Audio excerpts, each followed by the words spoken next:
കൂട്ടുകാർക്കും നല്ലൊരു രാത്രി ആശംസിച്ചുകൊണ്ട് മാമ്പഴത്തിന്റെ പുതിയ വീഡിയോയിലേക്ക് സ്വാഗതം. ആദ്യമായിട്ട് കാണുന്നവരാണെങ്കിൽ ചാനൽ ഇഷ്ടപ്പെട്ട ഒന്ന് സബ്സ്ക്രൈബ് ചെയ്യാൻ മറക്കരുത്. അതോടൊപ്പം തന്നെ കണ്ടുകൊണ്ടിരിക്കുന്ന എല്ലാവരുടെ സപ്പോർട്ടിലേക്കും തുടർന്നും പ്രതീക്ഷിച്ചുകൊണ്ട് നമുക്ക് നേരെ ഗൗരിയുടെ ശങ്കറിന്റെ നാളത്തെ നല്ലൊരു പ്രമോ വിശേഷം കണ്ടാലോ. ഇന്ന് തന്നെ തങ്കച്ചി മഹാദേവനും ഒരു ഉറച്ച തീരുമാനം എടുക്കുകയാണ്. ഗംഗയെ ഈ ചാരങ്ങാട്ട് വീട്ടിലേക്ക് കൂട്ടിക്കൊണ്ട് വന്നത് തന്നെ എങ്ങനെയെങ്കിലും ഗംഗയും ശങ്കരനെയും തമ്മിൽ ഒന്നിപ്പിക്കാൻ വേണ്ടിയിട്ടാണ്. പക്ഷെ ഇപ്പം കാണിച്ചുകൊണ്ടിരിക്കുന്ന ഗംഗയും ഗൗരി ഒന്നായിരിക്കാണ്. ഇങ്ങനെ പോയിട്ട് ശരിയാകത്തില്ല. എത്രയും പെട്ടെന്ന് അവരെ രണ്ടുപേരും അകറ്റണം. തങ്കച്ചിക്കുള്ള നിർദ്ദേശങ്ങളൊക്കെ മഹാദേവൻ കൊടുക്കുന്നുണ്ട്. തങ്കച്ചി പറഞ്ഞു, ഞാൻ നോക്കട്ടെ, എന്നെ കൊണ്ട് പറ്റുന്ന പോലൊക്കെ ചെയ്യാം.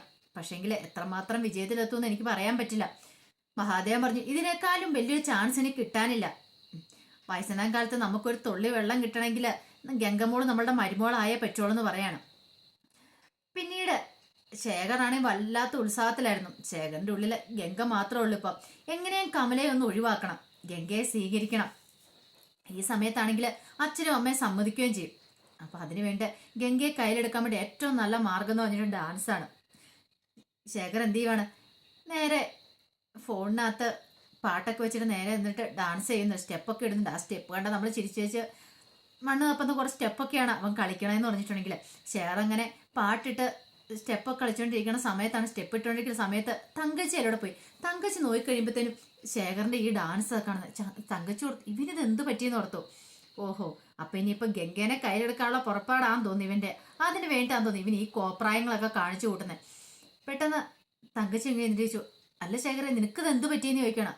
എന്താ അമ്മ എന്റെ കോൺസെൻട്രേഷൻ കളയില്ലെന്ന് പറയാം. അല്ല നീ എന്താ കോപ്രായി കാണിച്ചു കൂട്ടുന്നേ? കോപ്രായോ അമ്മ, ഇത് ഞാൻ റീൽസ് ചെയ്തോണ്ടിരിക്കുക, എന്നാ മാത്രം വൈറലാകാൻ പറ്റുള്ളൂ എന്ന് പറയാം. റീൽസോ? ഓ, അമ്മയ്ക്കൊന്നും അറിയത്തില്ലാത്തതിന്റെ കുഴപ്പ. അമ്മ നമ്മൾ റീൽസ് ഒക്കെ ചെയ്യണം, എന്നാലും നമ്മൾ ഫേമസ് ആവുള്ളൂ. ഇപ്പൊ തന്നെ കണ്ടോ എന്റെ ഡാൻസിന് വൈറലാകാൻ പോവാ.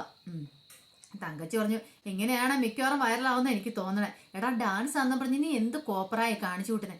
ഓഹോ, ഞാൻ കാണിച്ചു കൂട്ടിയ കോപ്പറായി. അമ്മ ഇതിനേക്കാളും മോശമായിട്ടുള്ള വീഡിയോസ് ഒക്കെ ഇടുന്നവരൊക്കെ ഉണ്ട്. ആ റീൽസ് ഒക്കെ ഒന്ന് കണ്ടു നോക്കണം അമ്മ. അതൊക്കെ വെച്ച് നോക്കുമ്പോ ഞാൻ നന്നായിട്ട് ഡാൻസ് കളിക്കണേ. ഇപ്പൊ തന്നെ കണ്ടില്ലേ. ഇനിയിപ്പൊ എനിക്കാണ് അതേ സ്റ്റെപ്പൊന്നും അറിയത്തില്ല. ഇനിയിപ്പം ഗംഗയോട് ചോദിക്കുവാണെങ്കിൽ കുറച്ച് സ്റ്റെപ്പൊക്കെ പറഞ്ഞു തരായിരിക്കും അല്ലേ അമ്മേന്ന് ചോദിക്കണം. അങ്ങോട്ട് ചെല്ല, ഇപ്പൊ നിനക്ക് കിട്ടും. എനിക്ക് നിന്റെ അസുഖം എന്താണെന്ന് മനസ്സിലായെന്ന് പറയാം. എന്താ അമ്മ ഇങ്ങനെയൊക്കെ പറയണേ?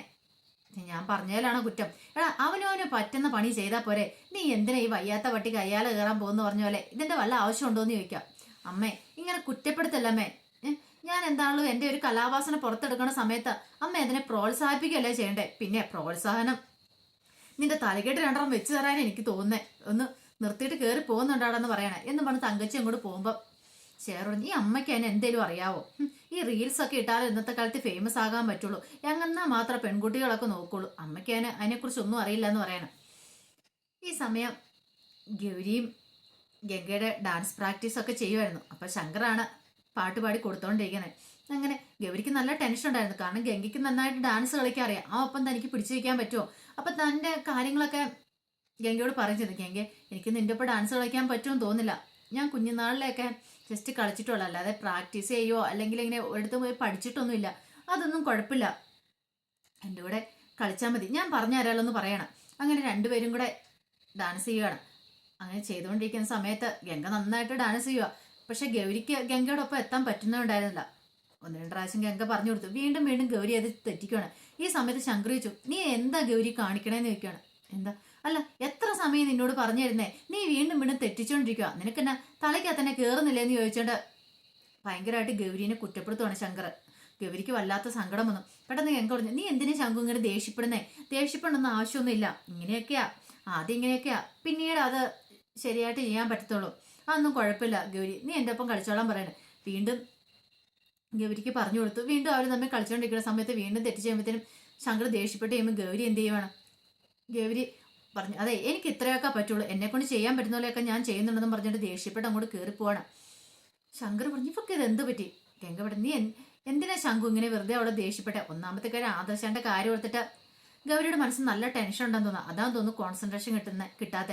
ആ സമയത്ത് വെറുതെ അവളെ വഴക്ക് വരേണ്ട ആവശ്യമുണ്ടോ? ഞാൻ അവളെ നിർബന്ധിച്ച് ഇങ്ങോട്ട് കൂട്ടിക്കൊണ്ട് വന്നു തന്നെ ഡാൻസ് പ്രാക്ടീസ് ചെയ്യാന്നും പറഞ്ഞുകൊണ്ട്.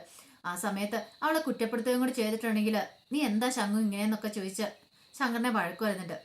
ഇതേ പോയി സമാധാനിപ്പിച്ചോ, അല്ലെങ്കിൽ മിക്കവാറും ഇനി നിന്നോട് ഗൗരി പിണങ്ങുമെന്ന് പറയണം. ഓ പണിയായില്ലേന്ന് ചോദിച്ചുകൊണ്ട് ശങ്കർ നേരെ അകത്തേക്ക് ചെല്ലുവാണ്. ഈ സമയത്ത് ഗൗരി അവിടെ പിണങ്ങിയിരിക്കുന്നുണ്ടായിരുന്നു. എന്നിട്ട് ചോദിച്ചു, എന്നോട് പിണങ്ങിയോന്ന് ചോദിക്കുകയാണ്. ഗൗരി ഒന്നും മിണ്ടിയില്ല. ഗൗരി മിണ്ടായിരുന്നു. ക്ഷമിക്ക്, കുറെ തവണ അത് തെറ്റിച്ച് കഴിഞ്ഞപ്പല്ലേ ഞാൻ നിന്നെ വഴക്കുറഞ്ഞേ. സിമ്പിൾ സ്റ്റെപ്പല്ലേ, ആർക്കും കളിക്കാൻ പറ്റുന്ന സിമ്പിൾ സ്റ്റെപ്പല്ലേ ഗംഗ ചെയ്തേ. ഗംഗ എന്ത് നല്ലതായിട്ട് ഡാൻസ് കളിക്കണമെന്ന് അറിയാവോ? ഇത് കേട്ടപ്പോൾ ഗൗരിക്ക് ദേഷ്യം തോന്നുന്നു. ഒരു കാര്യം ചെയ്യാം, ഗംഗ തന്നെ കളിച്ചാൽ മതി, ഞാൻ കളിക്കേണ്ട ആവശ്യമില്ലോ. അതുകൊണ്ടല്ല ഗൗരി പറഞ്ഞേ, നീ അത് ശ്രദ്ധിച്ച് കളിക്കാത്തോണ്ടല്ലേ നിനക്ക് തെറ്റിപ്പോയത്, അതുകൊണ്ടല്ലേ പറഞ്ഞേന്ന് ചോദിക്കണം. പെട്ടെന്ന് ഗൗരി പറഞ്ഞു, എനിക്ക് ഇത്രയൊക്കെ കളിക്കാൻ അറിയത്തുള്ളൂ. ദേ വെറുതെ എന്തിനാ വാശി പിടിക്കുന്നത്, വാ കളിക്കാനെന്ന് പറയണം. പക്ഷെ ഗൗരി പോകാൻ കൂട്ടാക്കില്ല. ഞാനല്ലേ വിളിക്കുന്നതെന്ന് ചോദിച്ച് ശങ്കർ വിളിച്ചിട്ടും ഗൗരി പോയില്ല. ഗൗരി പറഞ്ഞു, ഞാൻ എന്നെ കളിക്കാനൊന്നുമില്ല, എന്നെ കൊണ്ടൊന്നും പറ്റില്ല എന്ന് പറയണം. എനിക്ക് മനസ്സിലായി. കാരണം ശങ്കറിനറിയാൻ ഗൗരിയുടെ മനസ്സ് അസ്വസ്ഥമാണ്, അതുകൊണ്ടാണ് ഗൗരിക്കൊന്നും കിട്ടാത്തതെന്ന് പെട്ടെന്ന് പറഞ്ഞു. എനിക്കറിയാം നിന്റെ മനസ്സിലെ വിഷമം കാണുമായിരിക്കും, അതൊക്കെ ശരിയാവുന്നേ. അതിന് ഏറ്റവും നല്ല മാർഗം എന്ന് പറഞ്ഞിട്ടുണ്ടെങ്കിൽ ഇങ്ങനെ ഡാൻസ് പ്രാക്ടീസ് ഒക്കെ ചെയ്യുന്ന, നമ്മുടെ മനസ്സിൽ എന്ത് വിഷമം ഉണ്ടെങ്കിലും ഡാൻസ് കളിക്കുകയോ അല്ലെങ്കിൽ പാട്ട് പാടുകയോ ഒക്കെ ചെയ്യുന്നുണ്ട്, നമ്മൾ അതെല്ലാം മറന്നു പോകും. നീ വാന്ന് പറഞ്ഞുകൊണ്ട് ഗൗരിയുടെ കയ്യെ പിടിച്ച് വലിച്ച് താഴേക്ക് കൂട്ടിക്കൊണ്ടു പോവാണ് വീണ്ടും പ്രാക്ടീസ് ചെയ്യാനായിട്ട്. പിന്നീട് ആദർശനെ കൊണ്ട് ബെഡിലൊക്കെ കിടത്തിയിട്ട് വേണി ഇങ്ങനെ അടുത്തിരിക്കുവാണ്. അപ്പൊ ആദർശ് ചോദിച്ചു, വേണി നിനക്ക് എന്നോട് ദേഷ്യം തോന്നുന്നുണ്ടെന്ന് ചോദിക്കുക. അതെന്താ ആദർശേട്ടാ അങ്ങനെ പറഞ്ഞേ? അല്ല, ഞാൻ കാരണമുള്ള ഈ പ്രശ്നങ്ങളൊക്കെ ഉണ്ടായത്. എൻ്റെ പൊന്നു മത്താപ്പേ, ഒന്നും മിണ്ടാതിരിക്കാവോ? അതിന് ആദർശേട്ടൻ കാരണമാണ് ഈ പ്രശ്നം ഉണ്ടായത്. ഞാൻ പറഞ്ഞു, ശരിക്കും പറഞ്ഞാൽ ഞാനല്ല കാരണക്കാരി, ഇനി അതിനെക്കുറിച്ച് ഒന്നും സംസാരിക്കണ്ട. അല്ല, ആ രഞ്ജുവിനെ ഞാൻ ആദ്യം തന്നെ വിലക്കുമായിരുന്നെങ്കിൽ ഈ പ്രശ്നങ്ങളൊന്നും ഉണ്ടാവില്ലായിരുന്നല്ലോ. ഞാൻ പറഞ്ഞല്ലോ മത്താപ്പേ, അതൊന്നും ഓർത്ത് ടെൻഷൻ അടിക്കണ്ട. പിന്നീട് ആദർശം, ഒരു കാര്യം ഞാൻ പറയാം, ഇനിയിപ്പം ജീവിതകാലം മുഴുവൻ ഒരു പക്ഷേ ഞാനിങ്ങനെ കിടക്കേണ്ടി വന്നിരിക്കാം. ഇന്നല്ലെങ്കിൽ നാളെ നീ പ്രഗ്നന്റ് അല്ലെന്നുള്ള കാര്യം ഈ വീട്ടിൽ എല്ലാവരും അറിയും. അങ്ങനെ ആ സത്യം അറിഞ്ഞു കഴിഞ്ഞിട്ടുണ്ടെങ്കിൽ പിന്നെ എന്താ സംഭവിക്കാൻ പോകുന്നറിയാവോ? നിന്റെ വീട്ടുകാർ വന്ന് ചിലപ്പോൾ നിന്നെ വിളിച്ചോണ്ട് പോകും. വേണു പറഞ്ഞു, എന്നാ ആദർശാനോട് ആരാ പറഞ്ഞേ ഞാൻ ആദർശാനെ ഇട്ടിട്ട് പോകുന്നു? ഒരു കാരണവശാലും ഞാൻ ഇട്ടിട്ട് പോയില്ല. അതൊക്കെ നിനക്ക് തോന്നലല്ലേ വേണി? ഒരു പക്ഷേ എൻ്റെ കൂടെ കഴിഞ്ഞിട്ടുണ്ടെങ്കിൽ നിനക്ക് ആജീവനാന്തകാലം ഇവിടെ നിൽക്കാനേ പറ്റത്തുള്ളൂ. നിനക്ക് നല്ലൊരു ജീവിതം ഉണ്ടാവില്ല. എഴുന്നേറ്റ് നടക്കാൻ പോലും വയ്യാത്ത എന്നെക്കൊണ്ട് ഇനി എന്ത് ചെയ്യാൻ പറ്റും? അതുകൊണ്ട് നീ ഒരു കാര്യം ചെയ്യുക, നിനക്ക് പറ്റുമെങ്കിൽ നീ എന്നെ ഇവിടെ ഇട്ടിട്ട് നീ നിന്റെ വീട്ടിലേക്ക് പൊക്കോളാൻ പറയണം. പെട്ടെന്ന് വേണു ചോദിച്ചു, ആദർശൻ എന്താ പറഞ്ഞതെന്ന് ചോദിക്കണം. ഞാൻ പറഞ്ഞ സത്യമായിട്ടുള്ള കാര്യമല്ലേ, ഞാൻ കുറെ ആലോചിച്ചെടുത്ത തീരുമാനം എന്ന് പറയണം. പെട്ടെന്ന് വേണു ഇങ്ങോട്ട് വന്നിട്ട് പറഞ്ഞു, പറഞ്ഞത് പറഞ്ഞു, മേലാൽ ഇനി ഇങ്ങനത്തെ ഒരു വാക്ക് പറഞ്ഞാണ്ടല്ലോ ഞാൻ ഈ മുറിയിൽ പോലും വീണ്ടും കയറില്ല എന്ന് പറയണം. എനിക്ക് സഹിക്കാൻ പറ്റുന്നതിന് അപ്പുറമാണ്. ഞാൻ ഇന്ന് വരെ ആദർശനെ സ്നേഹിച്ച എന്തുകൊണ്ടാണ്? കല്യാണം കഴിഞ്ഞിട്ട് ഇത്രയും നാളായി ഞാൻ ആദർശനെ വേറൊന്നും പ്രതീക്ഷിക്കാതെ ആദർശനെ സ്നേഹിച്ചുകൊണ്ടിരുന്നേ. നല്ലൊരു ജീവിതം എന്തെങ്കിലും കിട്ടുമെന്നൊരു പ്രതീക്ഷ കൊണ്ടായിരുന്നു. ഇത്രയും കാലം ഞാൻ എങ്ങനെ ജീവിച്ചോ അതുപോലെ തന്നെ ഞാൻ ഇനിയും ജീവിച്ചോളാം, എനിക്ക് കുഴപ്പമില്ല. എനിക്ക് ആദർശന്റെ സ്നേഹം മാത്രം മതി എന്ന് പറയാം. വേണിയുടെ ഈ സംസാരം കേട്ടപ്പം ആദർശന് മനസ്സിലായി അവള് തന്നെ എത്രമാത്രം സ്നേഹിക്കുന്നുണ്ട്. ഒന്നുമില്ലാഞ്ഞിട്ട് വേണ്ടി താൻ തളർന്നു കിടന്നിട്ട് പോലും അതുപോലെയാണ് ഒരു കുഞ്ഞിനെ എങ്ങനെയാണ് നോക്കുന്നത് അതുപോലെയാണ് വേണി അടുത്തിരുന്ന് നോക്കുന്നതിന്.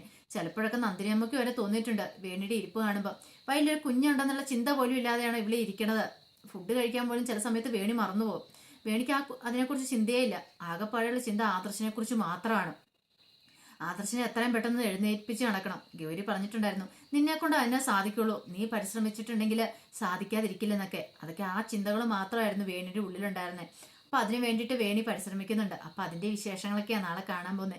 ഇനിയിപ്പൊ നമ്മൾ അടുത്ത ദിവസങ്ങളിൽ നമ്മൾ കാണാൻ പോകുന്ന കമലയുടെ ഒരു പുതിയ മുഖമായിരിക്കും. ഇപ്പൊ നാളെ തൊട്ട് കമലയുടെ പുതിയ മുഖം കണ്ടു തുടങ്ങുമെന്ന് അറിയത്തില്ല.